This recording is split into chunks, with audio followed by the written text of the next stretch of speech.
না আসলে ভালোর তো শেষ নাই। যাই হয়েছে আলহামদুলিল্লাহ, আমি প্রথমবারের মতো আইএল খেললাম।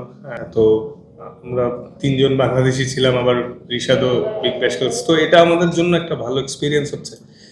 ফিজ মার্শাল্লাহ অনেক ভালো করছে, আমি হয়তো মোটামুটি ভালো করছি, রিশাদও ভালো করছে। তো এটা ডেফিনেটলি ইন ফিউচারে আমাদের বিপিএল আছে, এটাও খেলার পর ওয়ার্ল্ড কাপটা যখন যাব আমাদের একটা ভালো প্রস্তুতি হচ্ছে। না না, আমি এখানে একটা মিস ইনফরমেশন মনে হয় আপনার পাইছেন। আমার ছেলের অ্যাকচুয়ালি শরীরটা একটু খারাপ ছিল, এই জন্য আমি ফার্স্ট ম্যাচটা আসিনি। কারণ একে তো আমি 42 দিন পরে দেশে আসছি, তো এসে যখন দেখলাম ও একটু সিক, তো তখন আমি ঢাকা টিমকে জানালাম যে আমি একটা ম্যাচ পরে আসতেছি। এইটা খুবই শকিং, কারণ to be honest Zakir sir সেই আন্ডার 15 থেকে আমার অনেক পছন্দের একজন কোচ, এবং শুধু আমার না, অনেক আমাদের লোকাল যতই ফাস্ট বলাররা আছে সবাই আসলে খুবই পছন্দ করতেন, এবং স্যার ভালো মানুষ ছিলেন। আল্লাহ বেস্ট নসিব করুক। এটা একটা বিগ লস, কিন্তু মানে সবারই একদিন যাইতে হবে। এখন আল্লাহ বেস্ট নসিব করুক, এই দোয়া করা ছাড়া তো এই মুহূর্তে না। আসলে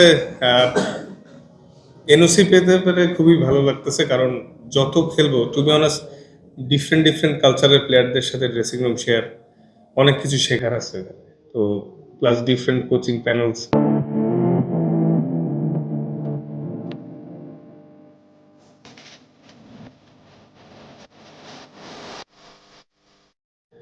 থাকে, এবং সবাই সবার এক্সপিরিয়েন্সটা শেয়ার করে, যেটা নিজের ক্রিকেটে উন্নতি করতে অনেক সহায়তা হবে। এবং থ্যাঙ্কস বোর্ডকে যে তারা এনওসি দেওয়া শুরু করেছে, এবং এটা আমাদের ফিউচারে আমাদের প্লেয়ারদের জন্য একটা পজিটিভ সাইনই হবে আশা করছি। আর জাকি স্যারের ওই বিষয়টা যখন আমি বাসায় বসে ম্যাচ দেখতেছিলাম, তো হঠাৎ যখন শুনতে পাইলাম খুবই শকিং ছিল বিষয়টা। আর আমার ছেলের কয়েকদিন আগে শূন্যতে খাতনা হয়েছে, তো এই মুহূর্তে আসলে আমি আসতে পারিনি, তার পরের দিনই আসছি। তো অলরেডি আস্তে আস্তে তো স্যারের দাফন হয়ে গেছিল, শেষ দেখার ভাগ্যটা হয়নি।